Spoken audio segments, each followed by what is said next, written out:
Bueno, les agradezco que tengan la cámara prendida, los que la tienen y que la prendan los que no, si pueden. Me queda cerrar el teléfono. Me gustaría empezar, antes del tema de hoy, y de algunas cosas a mediano plazo, con dudas, preguntas, dudas sobre los prácticos, los multiple choice, sobre alguno de los contenidos, de los videos, de los textos o de las clases sincrónicas anteriores. Si alguien quiere preguntar algo, hoy les adelanto para que no se me adelanten, hoy vamos a hablar de la autoconciencia, de lo que van a recibir en texto y en video como material teórico la semana que viene, que junto con las películas que subimos hoy, con lo cual es como una introducción al tema para que después puedan hacer el último práctico. Digo para que no se adelanten al tema y me pregunten por cosas de las que voy a hablar después, pero de acá para atrás, ¿alguien tiene alguna duda, algún comentario, alguna opinión, alguna crítica, pregunta? Los escucho.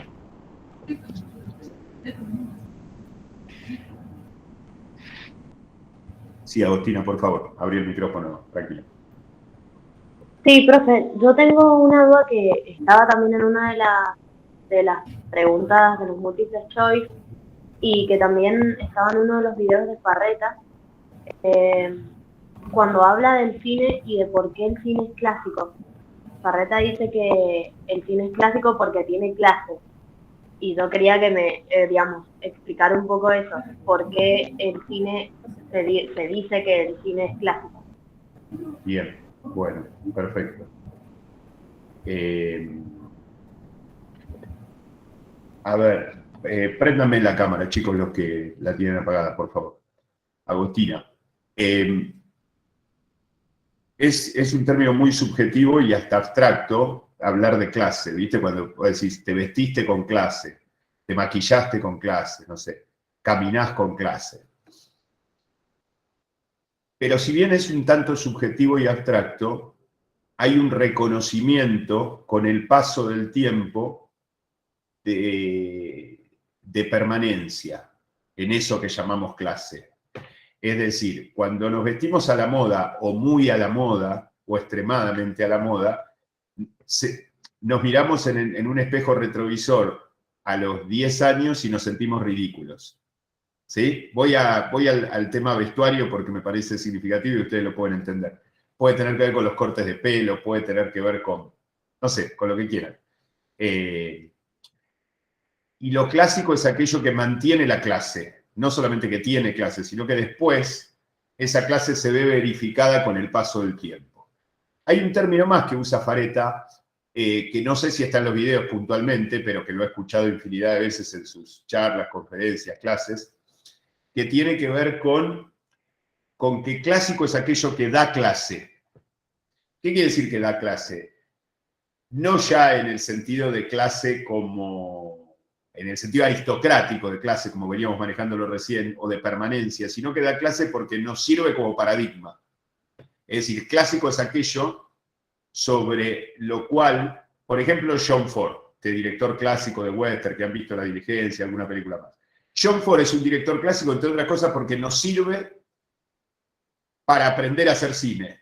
¿Por qué? Porque filma de una manera que nos sirve a todos, aunque después no filmemos como él, ¿no? Tarea por demás difícil. Pero aunque lo quisiésemos, digamos, como que no podemos prescindir de esa clase de cine. Esto pasa en la pintura, en diferentes épocas, básicamente así ecuménicamente en el Renacimiento y en el Barroco, pasa en la literatura, con toda la literatura romántica y con toda la literatura de la primera mitad del siglo XX, pasa mucho en la literatura norteamericana. Por ejemplo, aquellos que les gusta leer policiales, la literatura policial norteamericana de la primera mitad del siglo XX, Burnett, Chandler, Ross MacDonald, Hammett, es clásica. ¿Por qué es clásica? Porque si uno quiere escribir literatura policial, tiene que leerlos a ellos para entender determinadas estructuras y determinados movimientos y determinadas circunstancias que nos van a ayudar, nos van a dar clase, nos van a enseñar cómo escribir mejor. No para imitarlos exactamente, literalmente, sino en ese sentido. Y me parece que clásico es aquello que da clase. Yo adoptaría más esa definición. Por supuesto es algo que tiene clase, pero lo que tiene clase por ahí es un poco más discutible. O se puede volver una explicación demasiado elitista. ¿Me explico? Pero clase es en ese sentido, es en algo que permanece, que nos sigue enseñando. Es decir, nosotros vemos a Griffith, para hacer un recorrido rápido de la historia del cine, ahora que estamos ya en los albores de finales del siglo XX, ¿no? En la línea del tiempo. Nosotros vemos a Griffith, vemos a John Ford, vemos a Hitchcock, y vemos a Coppola, que hoy vamos a hablar de él, y podemos aprender a hacer cine. Digamos, por ahí vemos otros directores que son iguales en calidad, pero son tan particulares, tan distintos y distinguidos, que no nos sirven como ejemplo en nuestro aprendizaje. ¿Sí? ¿Te contesté, Agos? Bien. ¿Quién más quiere preguntar o consultar o opinar algo respecto a lo que venimos charlando? ¿No? ¿Nadie más?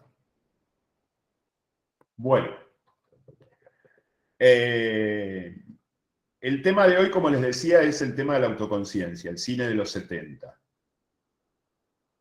Voy a hacer un pequeño repaso introductorio de cómo se llega a los 70, o cómo pasamos del clásico a los 70, porque de alguna manera el segundo y definitivo momento de la autoconciencia, que son los años 70 en Estados Unidos, cierran, no es que clausuran, sino que cierran lo que podríamos llamar el periodo clásico.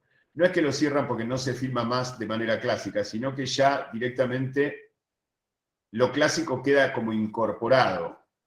Si decíamos, por ejemplo, que aquello que, contestándole a Agustín hace un rato, aquello que tiene clase es aquello que permanece en el tiempo, bueno, estas películas o muchas de estas películas autoconscientes que vamos a nombrar y que vamos a hacer referencia hoy, perduran todavía más. Una película como El Padrino, que ya tiene 50 años, cumplió estos días, estas semanas, 50 años de su estreno, tiene una actualidad increíble, mucho más increíble por la instancia técnica de evolución del lenguaje, tecnológica inclusive, que lo que podría tener la diligencia cuando cumplió sus 50 años. Porque la diligencia era, digamos, mantenía esa clase o mantenía ese clásico en términos narrativos, en términos simbólicos, en términos dramáticos, pero no en términos visuales. ¿Sí? Era blanco y negro. La banda sonora no tenía la complejidad de estos tiempos. No existían determinados efectos, no existían determinadas correcciones de color o determinados elementos de postproducción. Bueno, a partir del Padrino, a partir de la autoconciencia justamente, vamos a ver que ese clasicismo o esa clase que tienen ciertas películas que nos sirven como paradigma duran todavía más hasta en cuestiones meramente técnicas. ¿Sí? Y esto crecientemente, ¿no? Bien. Una de las cosas que habrán visto en los textos o van a ver en los siguientes, pregunten todo, interrumpan, pregunten, levanten la mano, no hay problema. Uno de los temas centrales es cómo va variando a lo largo del tiempo, sobre todo desde fines de los 50, principios de los 60, el mundo, primero, el arte después, y los sistemas de producción del cine, en tercer lugar. El mundo empieza a tomar otro rumbo respecto a la masificación, es decir, una cosa son las grandes ciudades de principios del siglo XX y otra cosa son las grandes ciudades a mediados y hacia fines del siglo XX, la aglomeración, el sistema industrial, el sistema consumista, por lo menos en los países occidentales y en aquellos que tienen la suerte de consumir, digamos, porque hay otros que... Mamá. Empiezan a aparecer determinadas instancias de modas porque hoy llamamos moda a algo normal como si en todos los siglos del mundo hubiera habido modas, pero las modas estas que cambian constantemente respecto a un montón de cosas que hablábamos recién, por ejemplo, vestimentarias o de peinado, son cosas absolutamente modernas, ultramodernas, postmodernas casi, y empiezan a aparecer ciertos elementos distractivos a lo que podemos llamar el espíritu, o lo cultural, para ser más amplios. El primer y más conocido, y del que voy a hablar un ratito después, es la televisión. La televisión no existía antes, empezó en Estados Unidos en los 40, se desarrolló un poco en Europa en los 50 y acá empezó a crecer en los 60. Pero tiene una importancia que le voy a dedicar después. La primera es la televisión. Después el cine empieza a tener una competencia en general, y las artes también, en cuanto a la multiplicidad de oferta para esta sociedad de consumo creciente de las grandes ciudades, en un montón de otros aspectos que no tienen que ver estrictamente con el arte, algunos, y otros sí.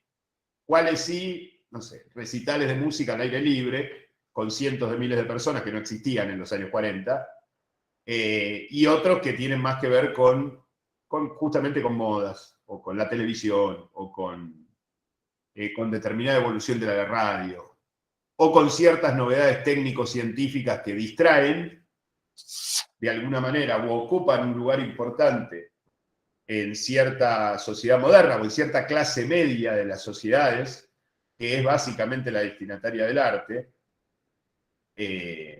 o media baja o media, pero en general el arte está como direccionado hacia ese lugar, en donde el cine empieza a perder espectadores.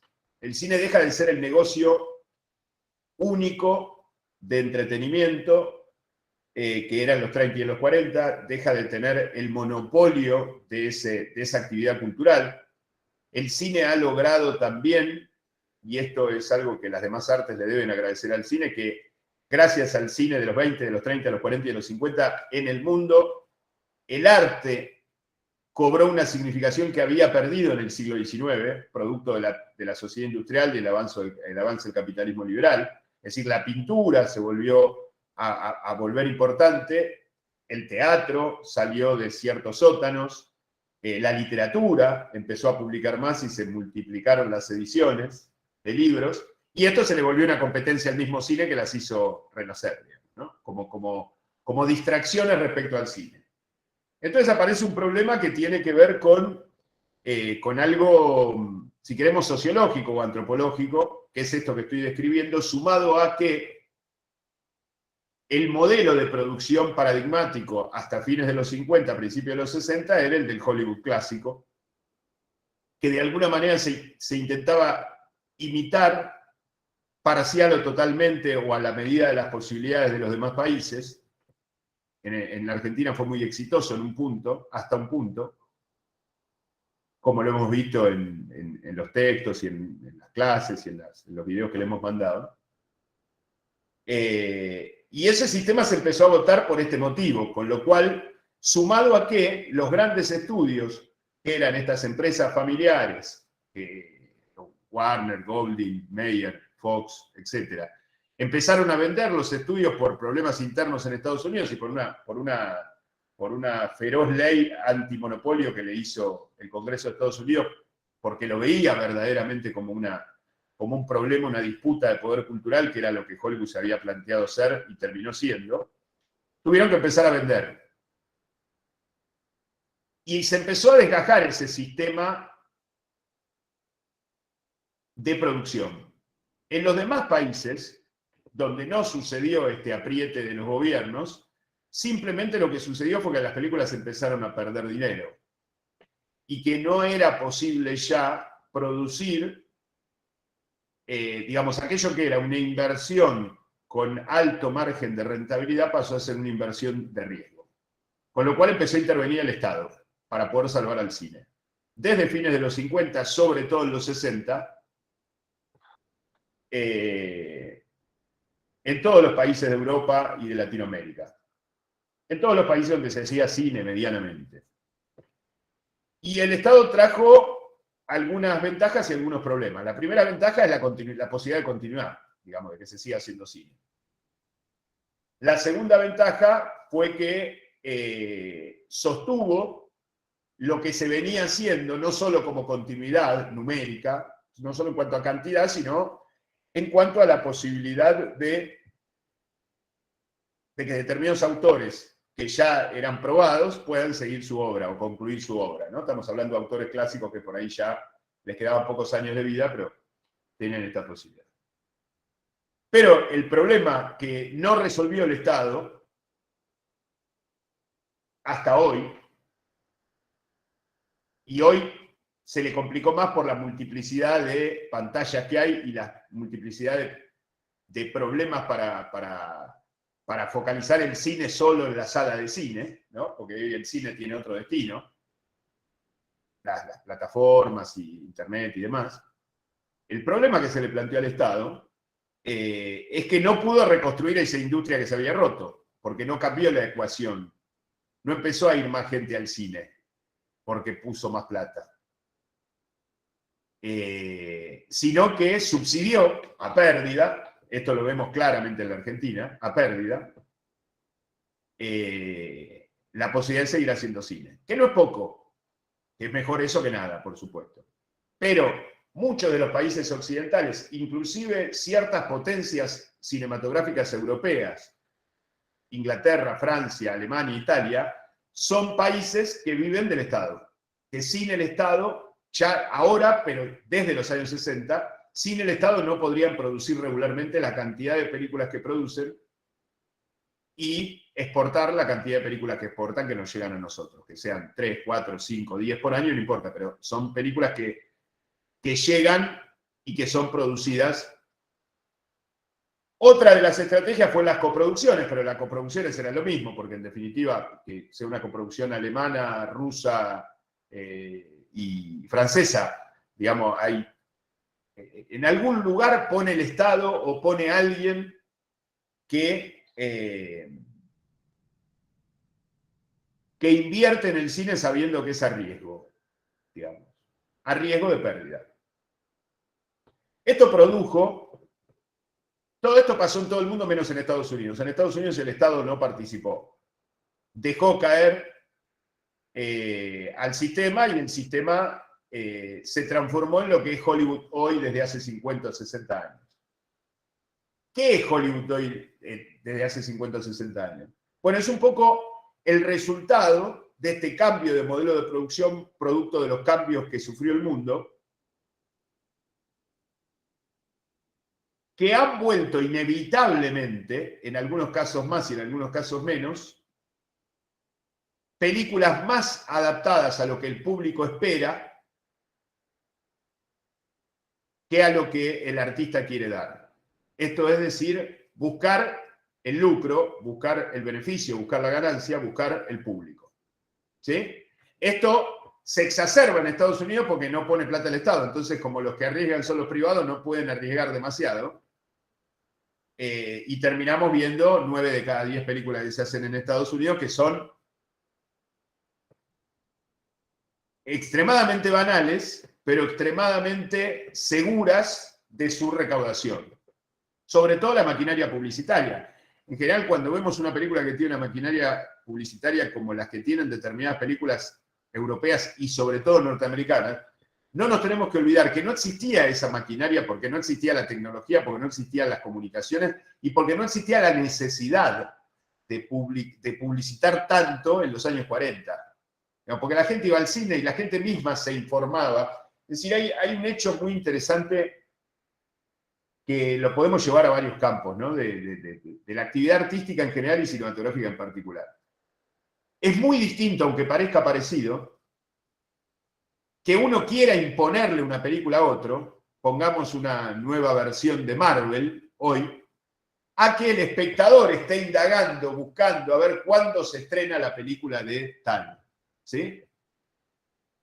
Lo que sucedía en los tiempos en los que el cine era básicamente el centro de la actividad cultural, espiritual, de entretenimiento, digamos los 30 y los 40, la gente sola se preocupaba para ver cuál era el último policial de la Warner para ir a ver, o dónde iba a actuar Humphrey Bogart, o dónde iba a actuar Lana Turner. Hoy en día es el sistema quien nos llama la atención mediante mensajes, trailers, internet, afiches, televisión, radio, medios, redes, y nos bombardea literalmente con esa información que quiere imponernos para que nosotros, en lugar de direccionar nuestro entretenimiento del sábado allá, lo hagamos allá. ¿Sí? Y eso es una diferencia sustancial que hace a la calidad del cine. Cuando uno dice así sueltamente y con posibilidad de equivocarse, porque no es una generalización, que en el cine clásico 9 de cada 10 películas eran obras maestras y hoy 9 de cada 10 películas son basura, en realidad, si bien es inexacto, tiene que ver con esto que estoy diciendo. Tiene que ver con que inevitablemente, aunque parezca exagerada el comentario de recién, inevitablemente hay una puja, una competencia y una búsqueda de rentabilidad absolutamente más necesaria en el cine de hoy que en el cine anterior. ¿Sí? Esto es un dato de la realidad, se puede discutir, digo, no estoy diciendo que es indiscutible. Es un dato de la realidad que nos tiene que hacer pensar en función de lo que de lo que hacemos o de lo que vamos a hacer nosotros en el futuro, digamos. Porque también como hacedores, como directores, como productores, como guionistas, tenemos un montón de lugares donde poner y el sistema mismo tiene mecanismos para imponerle al público eso. ¿Sí? Es decir, no estamos desvalidos por todo lo que describí. Estamos desvalidos como espectadores.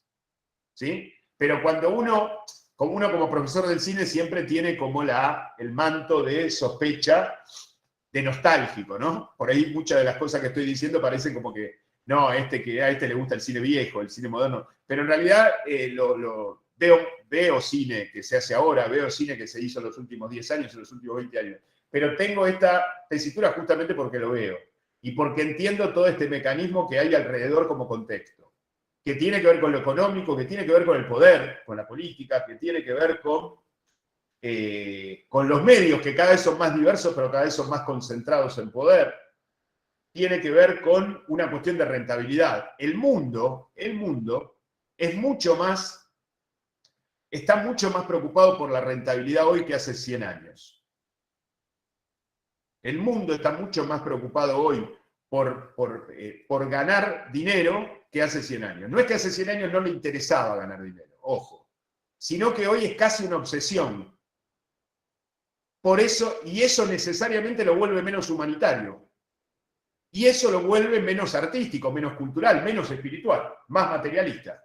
Y esto es una tendencia en crecimiento. No los quiero preocupar, pero es una tendencia en crecimiento. Con lo cual, ¿qué hacemos ante esto? ¿Nos suicidamos? No. Lo que hacemos es pensarlo, entenderlo y tratar de ver cuáles son las verijas, las cuñas, los agujeros por donde uno puede entrar como hacedor, como escritor, como guionista, como productor o como director. Sí, Mauro. No, había levantado la mano alguien antes de Mauro. Perdón. ¿Quién hay aparte de...? No. No, pensé que había otra manita levantada. Perdón. Sí, Mauro, te escucho. No, a mí me suele pasar que veo, pero se ve bastante marcado el hecho de que, por ejemplo, las pelis de Marvel, que es lo que está muy en boca de todos hoy en día, de que se hacen ya a un nivel tan comercial y sin pensar en la trama o en lo que vendrá, que directamente se plantea un personaje con una secuela para que conecte con otros personajes nuevos y así ir solidificando por decirlo así, un imperio económico alrededor de los personajes de Marvel, y ya llega un punto que hasta se estandariza tanto cómo se tiene que explicar la historia, más allá que sea una historia distinta cada película, pero cómo se tiene que explicar la historia. Se ve también en lo que es el montaje o la edición, que es el mismo, o los mismos contrastes, o el mismo color, no importa si la película va cambiando o no. Entonces como que uno se da cuenta que a veces lo hacen eso por una cuestión económica, porque yo también me pongo a pensar de que son 3.000 no sé cuántos millones de dólares y a veces antes de arriesgarse a hacer un producto nuevo prefieren sacar 3 secuelas del mismo, a pesar de que le salga lo justo o le salga medianamente rentable. Bien, sí, sí, estoy de acuerdo. Es más, yo siempre doy el ejemplo de que el Hollywood clásico nunca se le ocurrió ni se le hubiera ocurrido hacer una segunda parte de ninguno de sus grandes éxitos, lo cual le hubiera asegurado exclusivamente dinero, pero como estaba en expansión, como tenía un público cautivo, lo estaba construyendo, y como tenía, aparte de sus ideales económicos, ideales productivos, ideales espirituales, ideales culturales, artísticos, no se daba ese lujo. Y hoy funciona al revés, digamos, ningún productor va a perderse la posibilidad de hacer una segunda, una tercera parte de algo que le asegura un piso más alto que hacer algo nuevo, aunque sea muy comercial, muy pochoclero y muy lo que sea. A mí lo más preocupante de esto, porque después vienen las buenas noticias, yo creo que la autoconciencia, lo que voy a hablar ahora de la autoconciencia y de la relación con la televisión y todo eso, no. Para mí es muy, es de mucho augurio y no es para nada triste ni deprimente. Pero cerrando la parte deprimente de la clase, lo que más me preocupa es que esa serialización atiende también, y tienen mucho que ver las redes y tienen que ver mucho que ver los medios de comunicación hoy, que tiene que ver mucho el poder concentrado, es deshumanizarnos, es estandarizarnos, objetivizarnos. Bien, cuando se habla de la objetivación de la mujer, bueno, es cierto. Bueno, la idea es objetivizar al ente humano, digamos. O sea, que el ente humano sea una persona que consume, que no piensa, que no vuela, que no sueña, que no tiene contradicciones, que no tiene dioses, que no tiene sueños, que no tiene espíritu, que no tiene suerte o mala suerte, sino que no hay nada que se juegue, como que está todo absolutamente preparado, planificado, para que eso funcione de manera tranquila. Obviamente esto es imposible que le salga perfectamente bien, porque el ser humano no es eso, naturalmente no es eso, por más que algunos se vuelvan objeto, ¿no? No es eso, pero la lucha es esa, y el cine ha librado una batalla muy importante que ahora voy a describir cómo terminó o cómo está terminando esa lucha. Sí, Santiago, te escucho. Santiago. No, que quería preguntar respecto a que, que si no puede hacer pasar al espectador o al fan de la película, quizá que tantas películas con exactamente con matemáticas, Te siempre escucho muy referencia, entrecortado. siempre lo otro. No, a ver, ¿ahí se escucha bien? Sí, ahora sí, arrancá de vuelta, por favor, porque te escuchaba muy entrecortado. Dale, te escucho. No, quería preguntar si eso de sacar tantas películas, tantas secuelas, tiran, en ejemplo de Marvel, tirando siempre como referencias, no puede, a lo largo, o sea, a medida que van sacando más secuelas, no puede cansar un poco al espectador o al fan de decir, otra vez sacaron otra, qué manera de chorear un poco más de plata, ¿no? Sacarle un poco más de plata. En vez de crear una nueva, no, sacan una que es exactamente la misma que la anterior, dame que cambien un poco la trama y todo eso. ¿No logra un poco cansar al espectador? Porque lo mío pasó con la Sí, película Rápido y Furiosos. claro, bueno, es un buen ejemplo de Rápido y Furioso respecto a esto que estamos hablando. Sí, puede cansarlo, lo cansa, pero el espectador en realidad está deseoso de ver, digamos, cierto espectador masivo, está deseoso de ver eso. Y el mismo sistema, el mismo mercado detecta cuando ya no está tan deseoso y cambia la bocha y lo direcciona hacia otro lado. Digamos, de todas maneras, el mayor problema no es que eso exista, porque yo no soy partidario de prohibir nada o de limitar nada, sino la respuesta del espectador frente a eso. ¿Por qué? No porque el espectador sea tonto, sino porque se lo moldea para que desee eso. Y cuando se canse, este hipotético espectador va a decir, no, de esto me cansé, ahora elijo otra cosa. Y en realidad no va a estar eligiendo otra cosa, sino que va a estar siendo inducido a otra cosa, que es lo que se viene como chorrera serial de repetición hasta que eso varíe en otra cosa. Sí que se cansa, pero le sacan el jugo hasta donde pueden. Rápido y Furioso, ¿cuántas van? 9, creo. La Guerra de las Galaxias, qué sé yo, no sé, bueno, hay cosas mejores y peores, ¿no? La Guerra de las Galaxias por ahí no es lo mismo que las historias estas de Marvel. Pero bueno, más allá del gusto de cada uno, más allá de cierto valor técnico o narrativo de uno o de otro, el tema es la política de cómo esto se maneja. No pasa con las series de Netflix, inclusive con las películas de Netflix. Y hay buenas películas en Netflix y hay buenas series en Netflix. No estoy diciendo que todo es una porquería y que tenemos que apagar todas las pantallas y irnos a dormir.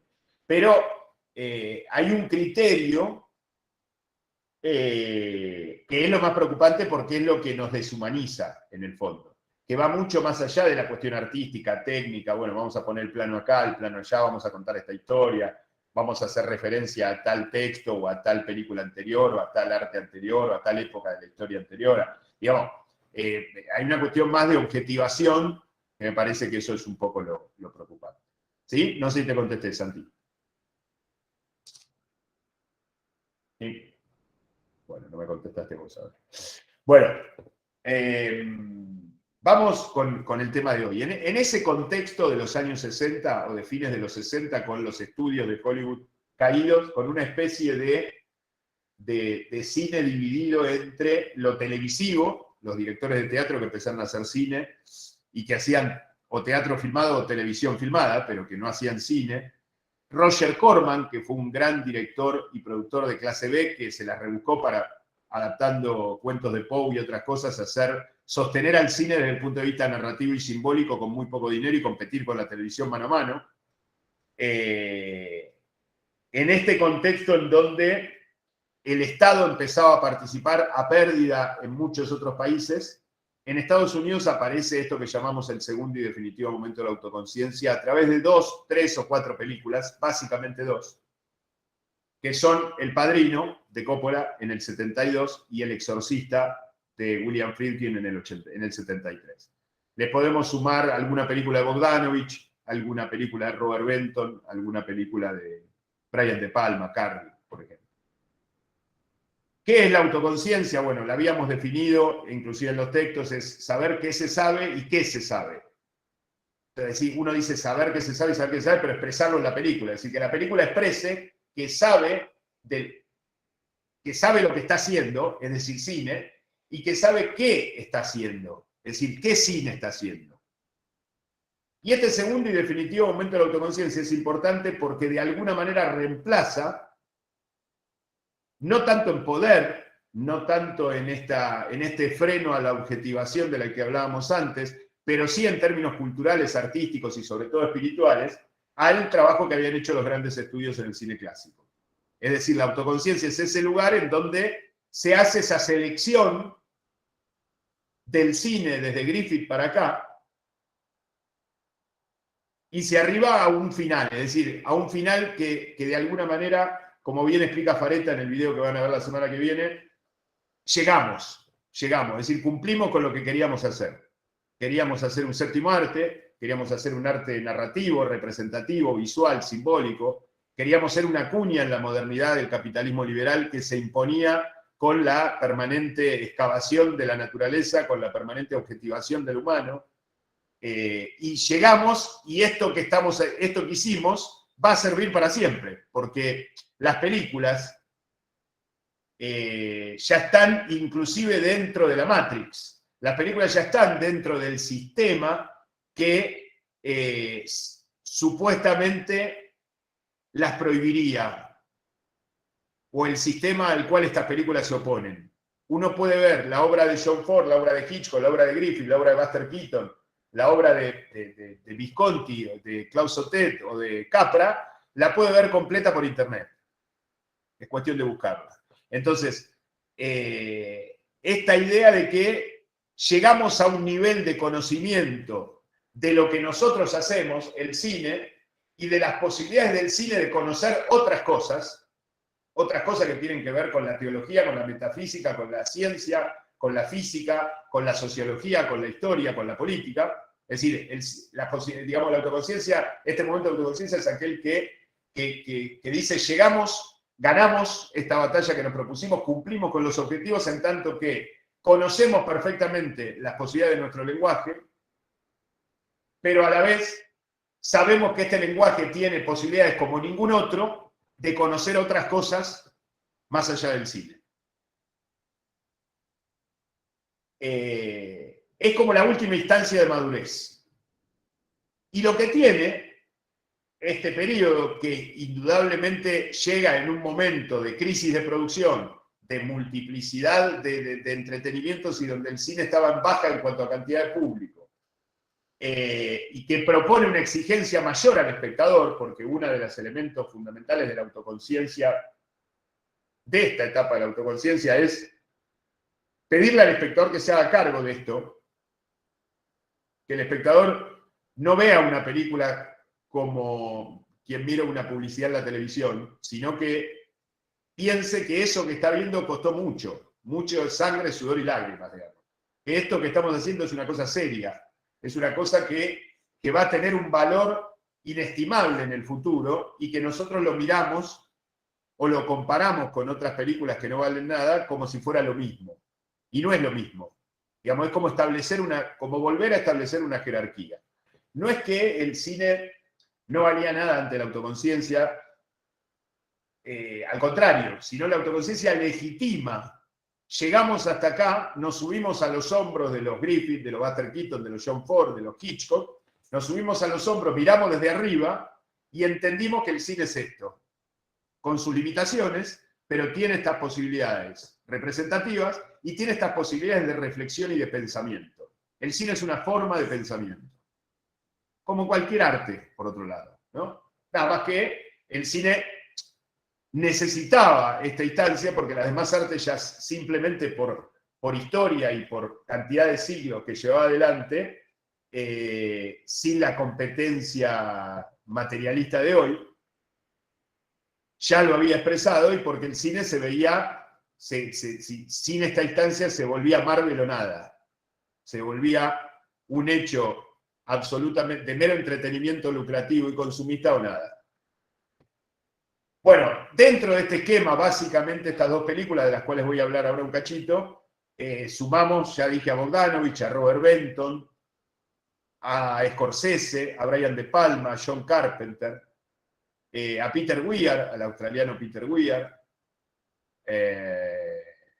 a otros directores de otros países como el francés Claude Sautet, las últimas películas de Visconti, sobre todo las últimas dos películas de Visconti, El Inocente y Grupo de Familia, las últimas películas de Fassbinder, el director alemán,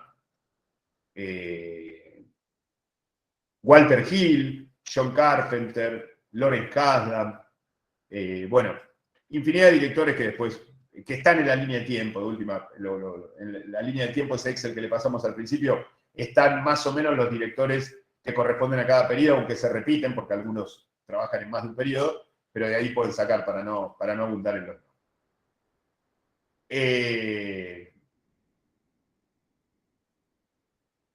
La autoconciencia es, o mejor dicho, ese segundo momento de la autoconciencia es, en ese segundo qué se sabe y qué se sabe, es decir, el segundo qué es el qué con acento, es una aduana simbólica. Es una manera de decir qué sirve del cine que se hizo antes y qué no. ¿Qué sirve del arte que se hizo antes y qué no? ¿Qué sirve del pensamiento de antes y qué no? ¿Qué sirve de la filosofía? ¿Qué sirve de la teología? ¿Qué sirve de la ciencia, de la física? Es decir, es plantearse eso. No dar una respuesta taxativa y definitiva de eso, sino plantearse la pregunta. Es decir, ¿de dónde vengo? ¿A dónde voy? ¿Quién soy? ¿Qué quiero contar? Asumo la responsabilidad que representa hacer una película, ponerla en una pantalla y que 5 personas, 5.000 o 5 millones miren lo que yo estoy haciendo. ¿Cuál es mi responsabilidad frente a eso? ¿Sí? Y esto, no, insisto, no solo con el cine, no es solamente una aduana simbólica del cine, que lo es, porque si hoy hacemos o enseñamos esta historia del cine como yo la planteo, como nosotros la planteamos, o valoramos a Griffith, o valoramos a Buster Keaton, o valoramos a John Ford, es porque somos hijos de la autoconciencia, algunos de nosotros y los de mi generación. Es decir, primero vimos El Padrino y después fuimos para atrás. O primero vimos la obra de Brian De Palma y después fuimos para atrás, como nos pasa a todos los espectadores. Nadie lee ni mira cronológicamente. Una persona le interesa la literatura, lee una novela nueva, después lee una novela de Cortázar, después lee un cuento de Borges y después lee a Homero. No lee cronológicamente. Nadie lee cronológicamente ni ve cronológicamente. Pasa lo mismo con la pintura, digamos. Sea un estudioso de eso o sea simplemente un hobby de aquel que encara como espectador, como contemplador, como lector el arte anterior. Es lógico que sea así. Entonces uno es hijo de su tiempo, es decir, piensa en función de su tiempo. Yo entiendo más y mejor a John Ford gracias a haber visto a Coppola. Y creo que esa fue una de las misiones de Coppola. Lo digo en sentido metafórico, no es que solamente pensó en Ford. Entiendo más a Hitchcock viendo las películas de Brian De Palma, lo entiendo más y lo entiendo mejor. Es decir, se me vuelve más productivo la reflexión. ¿Sí?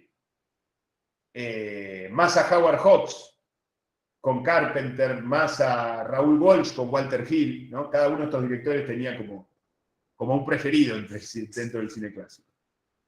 Más a Kasdan, más a Buster Keaton con Kasdan y demás. Pero bueno, es importante que este grupo de jóvenes, 30 y pico de años, en los años 70, Coppola, Scorsese, Robert Benton, Bogdanovich, universitarios, con el título universitario bajo el brazo, habiendo estudiado cine. Recuerden que los directores clásicos no estudiaban cine porque no se estudiaba cine. Es decir, con el título universitario bajo el brazo, con la cinefilia, es decir, habiendo visto todas las películas, habiendo hecho muchos cortometrajes. Estas no eran experiencias por las que pasaba Hitchcock con John Ford. ¿Se entiende? Es decir, con todo ese bagaje, legitimaron el cine anterior, clausuraron una etapa y llegaron a la meta. Es muy interesante cuando Fareta dice en uno de los videos, el cine llegó a su fin. No porque terminó, sino porque llegó a su meta, llegó a su finalidad. Se declaró ganador, explicitó por qué es ganador, en qué es ganador y cómo puede seguir siendo aún más ganador con el correr del tiempo, aunque no se filmase más. Si no se hace una película más, después de los años 70, o después de los años 70-80, pongamos, la obra dura de Coppola, de Brian De Palma, de John Carpenter, el cine ya ganó como tal. Con lo cual esto, contrariamente a la primera media hora de la clase, en donde nos bajoneábamos por todos los problemas de la segunda mitad del siglo XX, esto intenta revertir esta tendencia anímica, digamos, porque tenemos eso, y lo tenemos a mano.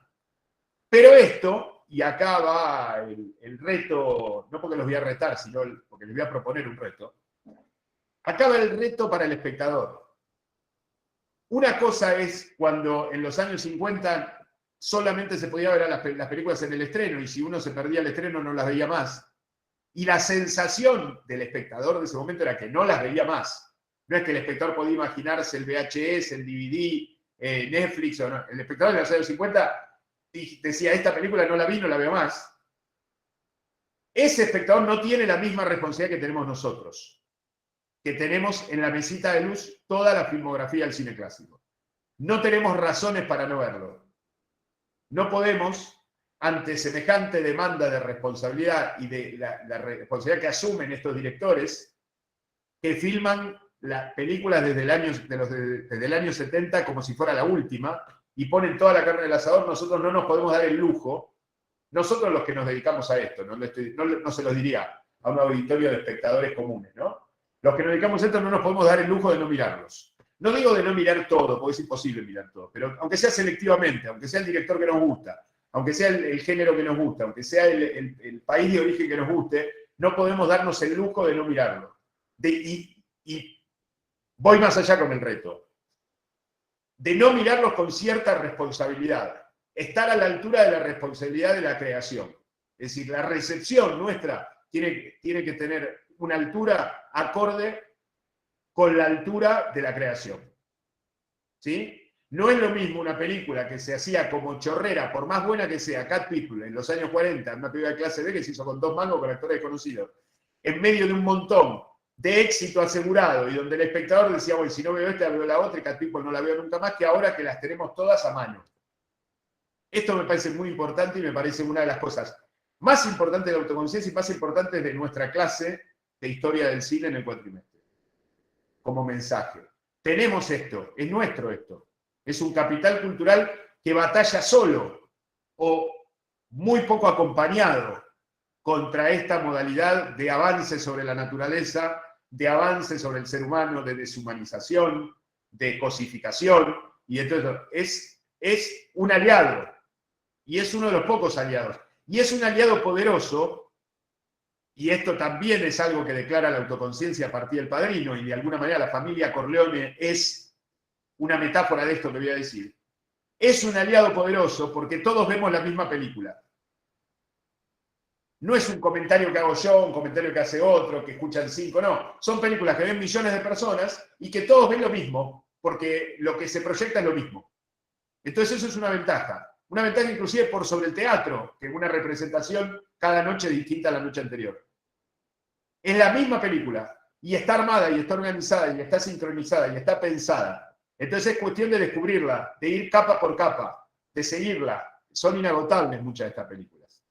Entonces, estar a la altura de esa responsabilidad, asumir esa responsabilidad y gustar de esa responsabilidad, porque a nadie le voy a obligar a ver películas que no le guste, que se dedique a otra cosa, digamos, hay muchas actividades nobles, pero si nos gusta esto, tenemos que estar a la altura de esa responsabilidad.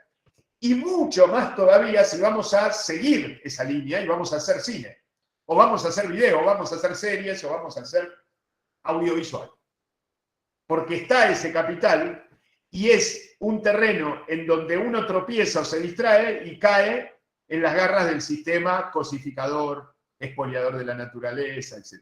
Digamos, no, uno no es que está, no es un arquitecto, que está trabajando de arquitecto o un médico, está en el vientre de la bestia. Nuestra actividad es el vientre de la bestia. Entonces, si nosotros no tenemos cierta actitud crítica, cierta actitud inclusive autocrítica muchas veces, si nosotros no estudiamos, si nosotros no nos tomamos en serio, si nosotros no leemos todos los libros y miramos todas las películas, nos comen. Nos contratan para satisfacernos, nos pagan bien para que seamos funcionales a eso. ¿Sí? Entonces, es muy importante este punto de la clase y este punto como corolario, como uno de los corolarios de toda la materia, para sensibilizarlos o para alertarlos más que nada. ¿Sí? Tampoco es una cuestión del golpe bajo, de hacerlos llorar, digamos. Para alertarlos, para que sea un punto de reflexión. Mauro, sí, adelante, por favor. Justo todo lo que dijo como que fue un poco personal porque a mí me cuesta mucho ver, por ejemplo, películas, porque a mí yo soy de verlas una sola vez, pero muy bien. Me paso mucho tiempo, o sea, yo no puedo ver más de 3 películas en un día porque yo entro es como que me lleno de lo que la película me propone. Y me ha pasado, por eso también he decidido estudiar esta carrera, me pasa mucho que yo a veces veo productos audiovisuales, hay productos audiovisuales que yo inconscientemente, porque esto de la falta de conciencia propiamente dicho, decía no me gustan, no me parece increíbles, no son muy buenos, y después veía otros productos que me decían, no, pero esto es una obra, eso es lo mejor que hay, todo. Los veía y había, por ejemplo, como El Padrino, otro ejemplo así, uno los ve y dice, sí, acá hay algo completamente diferente. No sabía lo que era, pero sí tenía claro de que era eso de entrar en la película, porque a veces, sin saber el tema, uno se siente mucho más cómodo dentro de una película bien hecha y con un montón de digamos, de trabajo encima, en planos, en tramas, en todo, que en una que no está tan pensada. Por eso, por ejemplo, también ya yo cuando era más chico sí me gustaba Marvel, pero ahora ya no me llama la atención porque no me preocupan siquiera por nada, ni la historia, ni la producción, ni nada. Ya parece un producto más comercial, tipo, la gente le gusta más estos colores, más esta trama y lo entienden de esta manera. Ya ni se preocupan por los superhéroes en sí o las historias en sí. Por eso me llegó mucho lo que usted me dijo, porque a mí me gusta bastante las películas, porque las analizo demasiado en el momento que las estoy viendo. Está muy bien. Emiliano, tenés el micrófono abierto. ¿Querés comentar algo o se te quedó abierto? No, profe, Emiliano. se me quedó abierto. Ah, bueno, cerralo, por favor. Disculpe. No, por favor. Está muy bien, Mauro. A ver, vamos a... eso que te pasó a vos, así como proceso en los últimos años, pongamos, es a lo que apunto, digamos, o a lo que apuntamos con Ana. A que haya una especialización que se traduzca en compromiso, por un lado, y en afinar el ojo, afinar la mirada, entrenar la mirada.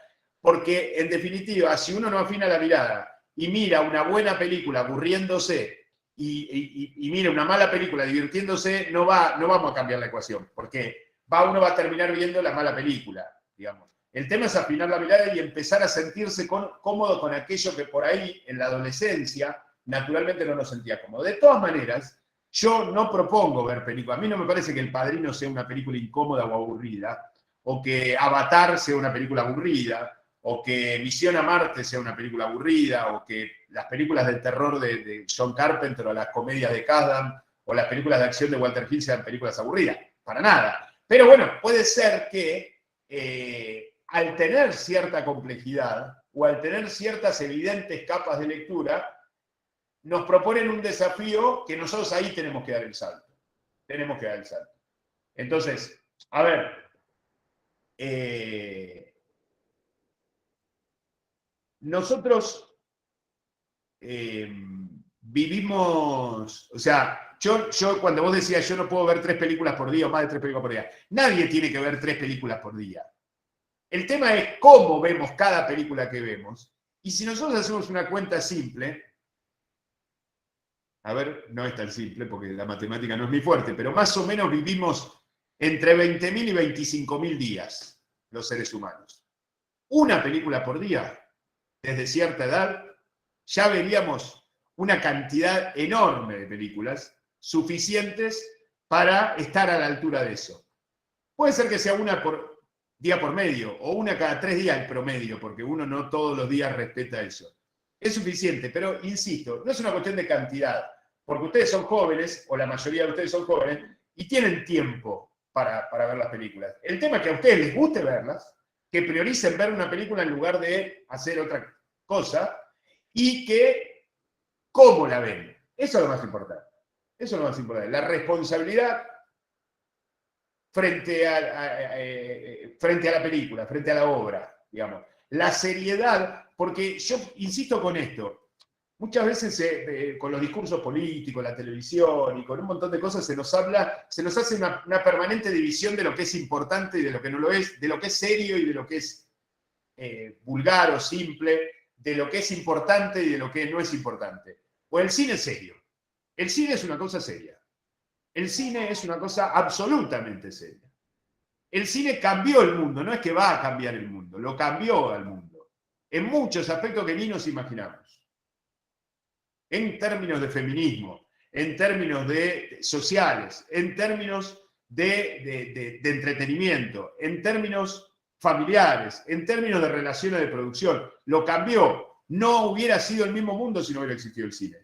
No digo que lo mejoró y lo optimizó al máximo, porque eso ya es la mirada de cada uno, qué mundo quiere cada uno. Pero lo que está cambiando y tiene posibilidad de seguir cambiándolo porque ya está hecho y porque ya completó, porque ya dio un círculo completo. Desde este periodo que estamos hablando hoy. Y porque encima de eso, aún con el ciclo completo, aún habiendo llegado a su fin, como dice Pareta, hay millones de personas en el mundo que quieren seguir haciéndolo. Por eso el sistema está tan interesado en los medios audiovisuales. Porque si fuéramos 4 o 5 locos, nos dejaría solo y se dedicaría a otra cosa donde tendría más competencia. Claramente es así. ¿Sí? Bueno, ¿cómo se manifiesta? Doy un pasito hacia adelante en la clase, así damos cerramos esta cuestión de la autoconciencia. ¿Cómo se manifiesta esta autoconciencia o todos estos ítems de autoconciencia? Básicamente en estas dos películas fundacionales que son El Padrino y El Exorcista. En principio hay un elemento central que destaca Fareta en el video que van a ver, que las dos películas parten de dos sociedades secretas que hacen actividades por afuera de la ley o por afuera de lo conocido.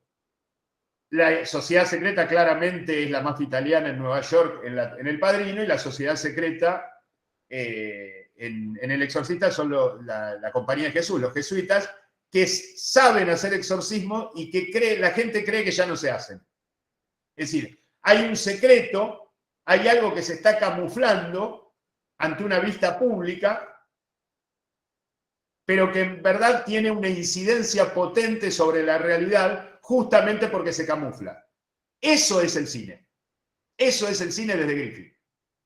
Eso es el cine en el mundo moderno, en el sistema capitalista liberal occidental, consumista, industrial, y todos los adjetivos que quieran. Eso es el cine. Una forma de camuflarse, de entrar, de penetrar en ese sistema, porque si no penetras en ese sistema y no haces la película, no tenés posibilidad de que te vean millones de espectadores y de llegar al punto en el que se llegó y de llegar a la autoconciencia como se llegó. Ese sistema de camuflaje es el cine. Bien.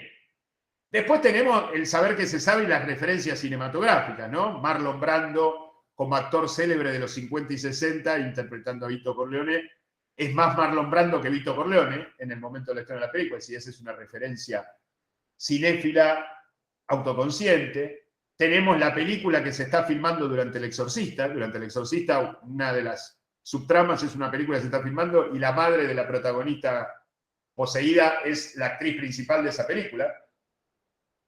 Y después tenemos un montón de elementos más. Pero básicamente tenemos la historia. Es decir, hay una historia en paralelo, una historia que es la historia del mundo, que se está jugando mientras esta ficción se está desarrollando de modo camuflada, y donde ese camuflaje incide en esa historia. En la primera, en términos estrictamente políticos y también teológicos, y también sociales, y también culturales, y también económicos, pero sobre todo políticos, y en la segunda, centralmente teológicos, a través del exorcismo, y la Iglesia Católica, y sobre todo los jesuitas, pero también histórico, también político, también social, también cultural, etc. ¿Sí? ¿Se entiende este concepto del camuflaje? Porque es muy importante el tema del camuflaje. No es casual que las dos películas que dieron el puntapié inicial de la autoconciencia arrancan a partir de dos sociedades secretas. ¿Sí? Y el cine es eso. Digamos, los grandes estudios eran eso. Para afuera eran empresas que filmaban dentro del sistema industrial. O sea, había una que hacía shampoo, otra que buscaba petróleo y otra que hacía Coca-Cola. Y ellos hacían cine. Para afuera parecía lo mismo. Pero había un camuflaje en eso, porque lo que se producían eran obras de arte que cuestionaban el sistema de producción reinante en todas. ¿Sí? Agostina. Te escucho. Profe, esto del camuflaje, esto que hablamos, es de lo que se habla en el concepto del cine de lo simbólico, que decíamos que el cine es lo que vemos y lo simbólico, o sea, lo que tiene dos historias. Esto del camuflaje sería la parte simbólica. Sí, es una parte de la parte simbólica. Digamos, no todo, no agota lo simbólico. Lo simbólico es el fuera de campo, es decir, lo simbólico es todo aquello que la película nos quiere decir y no nos dice. Todo lo que nosotros tenemos que construir sin que la película lo declare como una pancarta bajando línea, ¿no? Todo lo que la película arma, susurra, da a entender o propone como razonamiento o como reflexión, me gusta más la palabra reflexión que razonamiento. ¿Qué pasó? Me quedé sin... ¿Eh? Perdón, ahí estoy. No sé qué pasó, toqué algo, se ve que apreté algo acá. Todo lo que la película propone como reflexión, eso es lo simbólico. Dentro de eso está el elemento del camuflaje, porque, a ver, no está en primer término en El Padrino que se trata de una sociedad secreta. Te están contando una historia de gángsters, como ya se habían contado otras. Pero ojo, es una sociedad secreta, y es una sociedad secreta con valores por encima de los otros valores de los otros personajes de la misma trama y del mismo universo ficcional. Y que aparte tiene una misión, y tiene una misión histórica, y responde a una determinada tradición política en este caso. Si nosotros cambiamos Vito Corleone por Jack Warner o cambiamos Mafia por cine, El Padrino nos cuenta la historia del cine, sobre todo a lo largo de toda la saga. Este ejercicio lo podemos hacer en otro momento, es muy largo. Pero momento por momento, agarramos toda la historia, digamos, volvemos cronológica, vieron que es muy acronológica la saga, ¿no? Va y viene en el tiempo. Nosotros agarramos toda la saga desde 1901, que empezaría cuando el niño Vito Corleone le matan al padre y al hermano y tiene 8 años, hasta el final de la 3 en 1990, que es contemporáneo en 1990, y podemos contar toda la historia del cine con determinados hitos puntuales de determinadas escenas del Padrino. Esto es camuflarse, porque lo que está haciendo es un gesto de autoconciencia y de reflexión y de aduana simbólica de qué es el cine. Porque los momentos claves son los momentos clave de Coppola. Y los momentos clave de Coppola resultan ser, después, con la etapa estética, que es la etapa 10 de la línea de tiempo, la legitimación de ese momento de autoconciencia. Sobre todo esta gran obra de Coppola de fines de los 70, que es Apocalipsis Now. Apocalipsis Now es como la coronación de este momento de la autoconciencia. Si queremos, en lugar de fijar el periodo autoconsciente en una película o en dos, fijarla en un fragmento de tiempo, en un periodo de tiempo, lo podríamos fijar entre 1972, estreno del Padrino 1, 1979, estreno de Apocalipsis Now. Y 7, 8 o 9 películas que se hicieron en ese periodo. El Padrino 1, el Padrino 2, la conversación también de Coppola y Apocalipsis Now, la 4 de Coppola, Sorcerer de Scorsese, de William Friedkin, después del Exorcista, que es el director del Exorcista, Carrie de Brian De Palma, Nickelodeon de Bogdanovich, Taxi Driver de Scorsese, y son todas películas que pertenecen a ese periodo y que tienen el mismo espíritu, y que claramente se miraban entre sí. Digamos, la autoconciencia también es mirarse entre sí, es otra definición que le podemos dar, lateral, no muy importante, pero es importante. ¿Por qué? Porque Taxi Driver está hecha habiendo visto El Padrino. Sorcerer está hecha habiendo visto la conversación de Coppola. En cambio, cuando Hitchcock filmaba, estaba todo el tiempo en el estudio cumpliendo horario y filmando su película. No estaba mirando las películas de John Ford. Cuando al final de su vida se sentó en su casa y se puso a ver toda la obra de John Ford. Pero no lo miraba contemporáneamente. En la época de la autoconciencia, las películas se miran entre sí todo el tiempo. Y esto se lleva, digamos, este momento no es un momento y termina, es el momento de explosión, en donde después viene una época estética y después vienen las otras dos líneas de tiempo. Pero hoy continúa, porque ya angosta, no sé si es angosta, pero afina tanto la mirada que no se puede ya salir de ese lugar autoconsciente. Y las películas, contrariamente a lo que uno podría suponer, se vuelven cada vez más autoconscientes. Voy a hablar de dos directores que filman actualmente, que empezaron en fines de los 70, principios de los 80. Uno es Brian De Palma y otro es James Cameron. James Cameron me parece que es el director por excelencia hoy, ¿no? El director por excelencia porque venció el sistema, digamos, porque hace lo que quiere con la plata del sistema. Los insulta en la cara con la plata, y le ponen 4.000, 5.000, 6.000 millones de dólares, estrena la película cuando quiere, se toma el tiempo que quiere para hacerla y demás. Ese lugar que ocupa Cameron es legitimado por todos los demás, aún hoy, porque todos hablan de Cameron.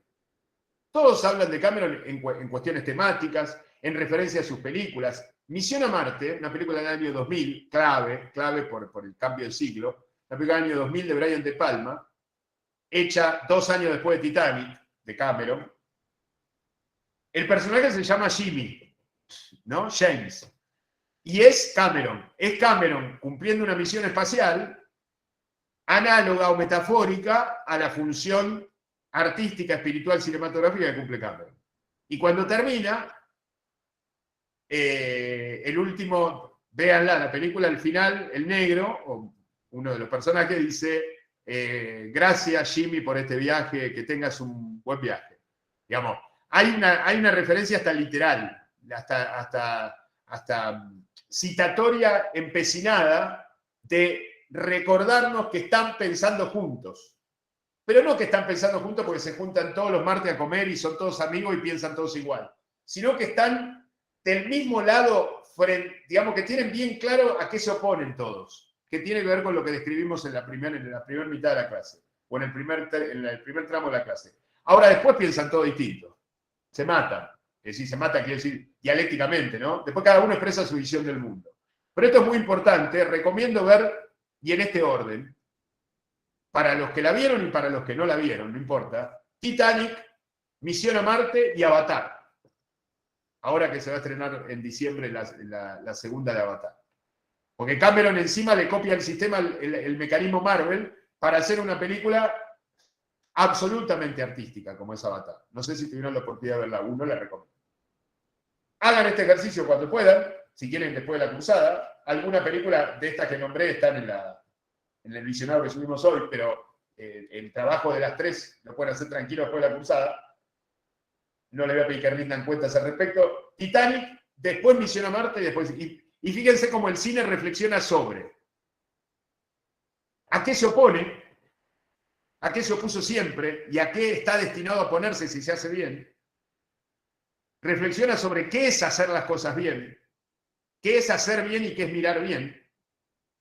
Reflexiona sobre la historia y el mundo, Titanic básicamente, sobre el futuro, Avatar, sobre la ciencia, sobre la cuestión social, política, económica, cultural, sobre el desarrollo tecnológico y sobre el espacio en Misión a Marte. Fíjense cómo las tres películas trabajan todos estos elementos de alguna manera y dialogan entre ellas. Obvio, Titanic y Avatar son dos películas seguidas de Cameron, ¿no? Cameron hizo Titanic y su siguiente película es Avatar. Entonces, es lógico que es un mismo director, la figura en el tapiz, es un autor que tiene las mismas obsesiones, los mismos temas. Pero en el medio hay una película de Brian De Palma que dialoga con ellas, que legitima a Cameron, que es una generación más joven, es 15 años más chico, pero que se ganó ese lugar, y que sabe que va a ser el continuador, y que sabe por el camino que va. Es decir, cualquiera, después de Terminator 2, de Cameron, sabía que Cameron iba a agarrar la posta y iba a hacer las películas más sofisticadas, más tecnológicas, más taquilleras y más cine de todas. Todos lo vieron eso, sus contemporáneos. Entonces todos lo apuntalaron. Nadie le compitió en ese aspecto. Pero dialogan las películas. ¿Qué quiere decir con esto? Que tenemos que buscar las similitudes y tenemos que buscar también las diferencias. Porque ese es nuestro rol reflexivo. No es simplemente decir, esto son los buenos, y aplaudirlo e irnos a dormir. Tenemos que seguir pensando. Lo que nos propone el cine es pensar. Y vuelvo y cierro con esto. Y abro a preguntas, ¿no? Cierro mi parte, mi discurso. El cine es serio. Es una cosa seria. Tomémoslo en serio. Tomémoslo en serio porque si no lo tomamos en serio, o nos va a dejar de gustar y nos va a abandonar en el camino, porque es una actividad compleja, desagradable, angustiante, difícil, costosa, y después si no tenemos la fortaleza necesaria, no vamos a tener ni ganas de hacer una película. Pero aparte porque el cine merece ser tomado en serio, porque si no uno termina haciendo cine, pero termina siendo funcional a lo que hoy reina en el medio audiovisual, que es otra cosa distinta al propio criterio, a las propias ideas, a la reflexión, a las cuestiones más humanitarias, más humanas, etcétera, etcétera, etcétera. ¿Sí? Preguntas, hice rápido, son 1:15 recién. Pensé que iba a tardar 1 hora y media en esto, pero bueno, se ve que me apuré o me salté algo. Preguntas, comentarios, charlemos un rato, debatamos un rato, tenemos 15 minutos más. Los escucho.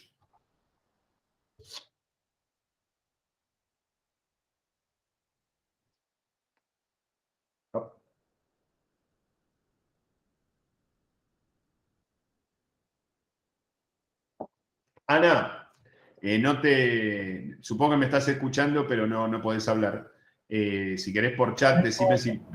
¿podés hablar? Bueno, decime si me olvido de algo, si querés plantear algo de lo que viene, porque yo sé que, bueno, ahora le subiste el visionado y la semana que viene le vas a subir el TP con los contenidos de autoconciencia de video y de texto, y después terminamos, ¿no?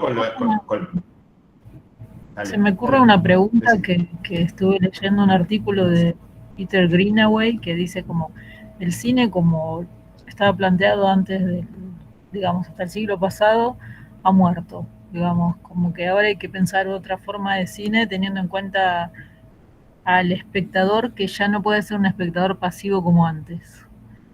Debido, digamos, a la vorágine tecnológica, estando de acuerdo o no, el espectador cambió y ahora somos seres interactivos, básicamente. ¿Qué te Sí, parece? estoy de acuerdo con esa mirada.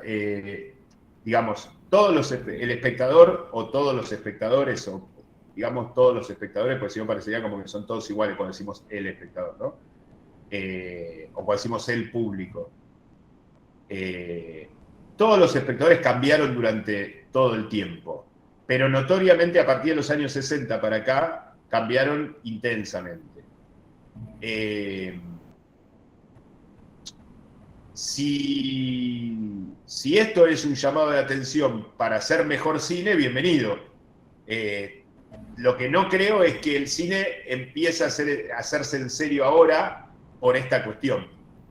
O que cierto cine empiece a hacer serio ahora, porque si no que estuvimos volviendo todo el resto del tiempo. No, estuvimos haciendo cine nada más que por ahí requería menos esfuerzo o requería un clasicismo mayor en la forma, narrativa sobre todo, porque el espectador le entraba a eso. Pero está muy bien, me parece que está muy bien. Me parece que la competencia audiovisual es una oportunidad y un problema.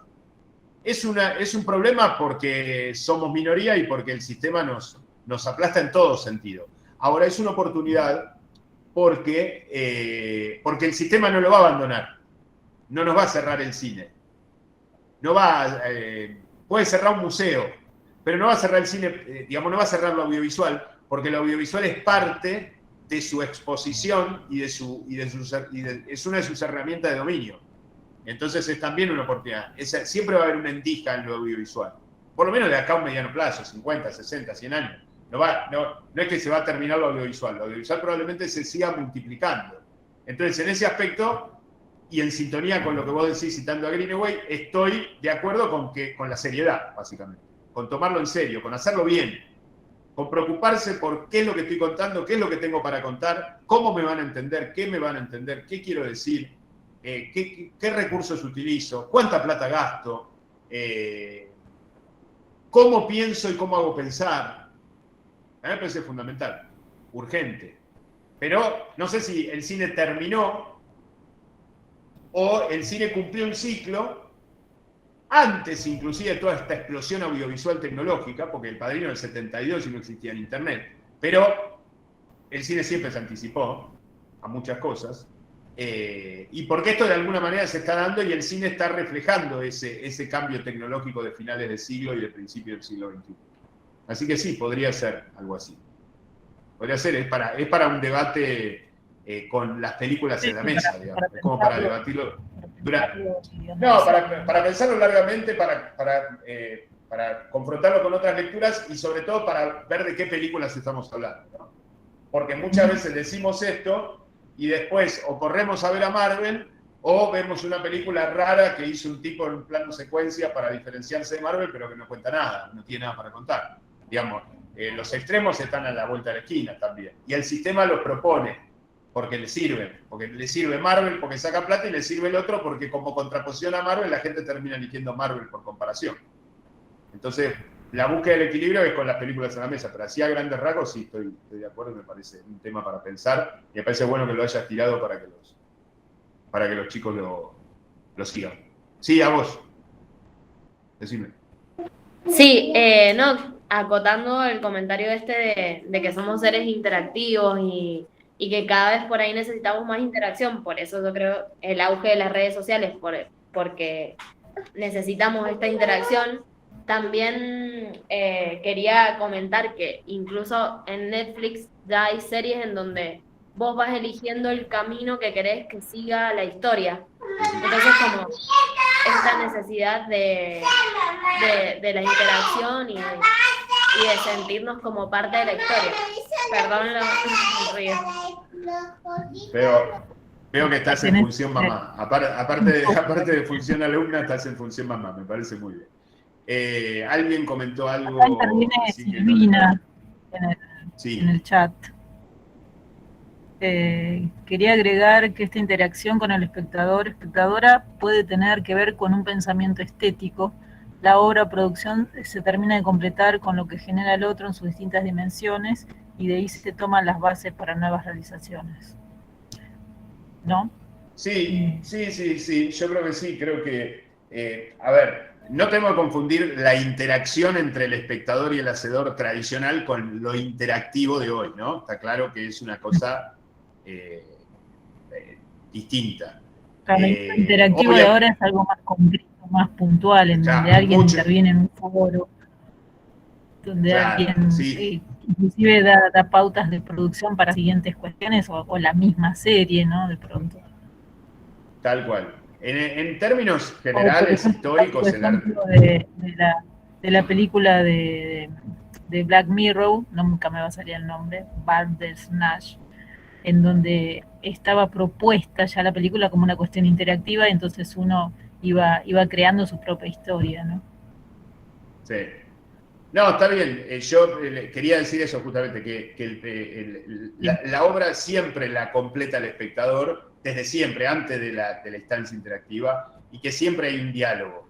Ahora es más urgente ese diálogo, y lo interactivo, si bien es una realidad en la que no podemos, digamos, que somos espectadores interactivos, que estamos en un mundo interactivo, que vivimos en medio de redes sociales, de internet, de plataformas y todo eso, es un desafío, no es un punto de resignación, no es que nos tenemos que quedar, bueno, nos ganaron, ahora tenemos que funcionar, es un llamado más de alerta para nuestra libertad, digamos. O sea, nosotros queremos, digamos, vivir del WhatsApp o queremos vivir de las relaciones humanas.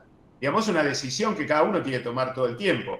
No importa lo que haga la mayoría, porque nunca importó lo que haga la mayoría en términos de estos saltos. Porque obviamente el sistema se va a llevar puesta la mayoría. Porque si el sistema no vende 40, 50 millones de teléfonos celulares por año, no fabricaría celulares, fabricaría otra cosa. Siempre va a vender mucho. El tema es qué hacemos nosotros con eso. ¿Qué hacemos nosotros internamente? No estoy en contra del uso del WhatsApp. Digo, ¿qué hacemos nosotros con nuestra libertad ante esa obligación que nos tocó vivir en un mundo interactivo, en un mundo hipertecnologizado, en un mundo donde la novedad está a la vuelta de la esquina y el teléfono que compré el mes pasado ya es viejo hace 10 días, en un mundo en el que se nos proponen las preguntas y se nos dan las respuestas, en un mundo en el que se nos llena la cabeza de un montón de cosas sin que nos demos cuenta, etcétera, etcétera, etcétera. Entonces ahí vale la primera intervención de Ana respecto al ensayo o a la entrevista de Greenaway, respecto a qué hacemos nosotros con eso, ¿no? Sí, Mauro, te escucho. Algo que también he visto mucho y que suele pasar con las películas que tienen una cantidad absurda de secuelas, es que empiezan a formar parte de interacciones o empiezan a hacer interacciones o referencias, que digamos es como la gran interacción que tiene el cine, que es la referencia, porque hoy en día se habla de referencias en cualquier película y es como, porque si no entendiste que en una película anterior hicieron tal cosa, no vas a entender o no le vas a dar el verdadero significado, el verdadero peso que está tomando esa acción determinada.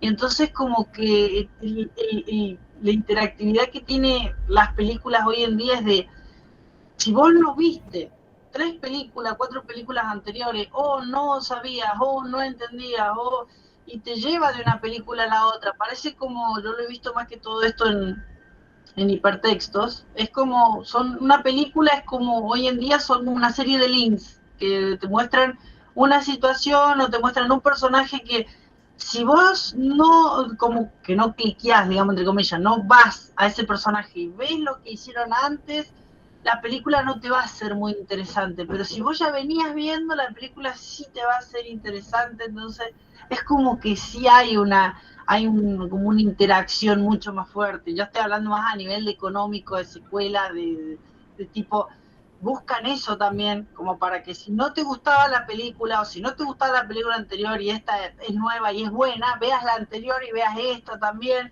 Entonces como que se van conectando más las cosas hoy en día, es como que están tomando un modelo. Sí, bueno, esto tiene que ver con la lógica de Internet. A ver, el tema es, este dato de este personaje que aparece en la cuarta película de la saga, que yo tengo que conocer para entender mejor esta decisión que está tomando. ¿Para qué me sirve?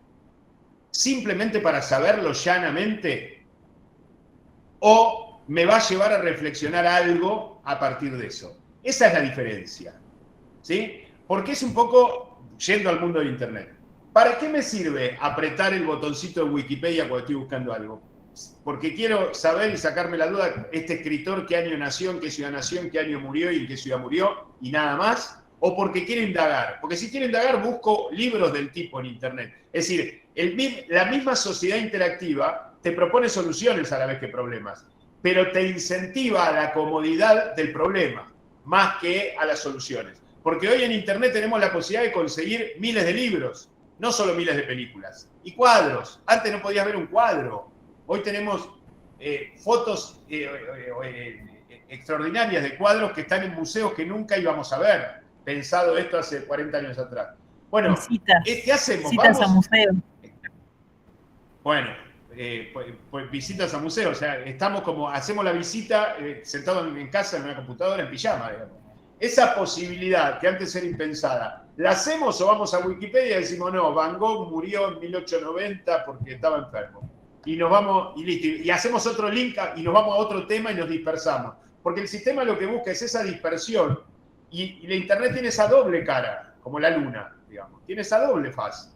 La faz del desinterés, de la dispersión y de saltar de un lugar a otro, linkeando, sin profundizar, o la posibilidad de, si uno quiere, y ahí está el ejercicio de la libertad de cada uno, si uno quiere, indagar y profundizar y aprender de una manera hasta más cómoda que antes, que tenías que ir a la biblioteca, que tenías que viajar para ver un cuadro en un museo, que tenías que esperar que tal sello edite una película en un formato casero para poder verla en tu casa, etcétera, etcétera, etcétera.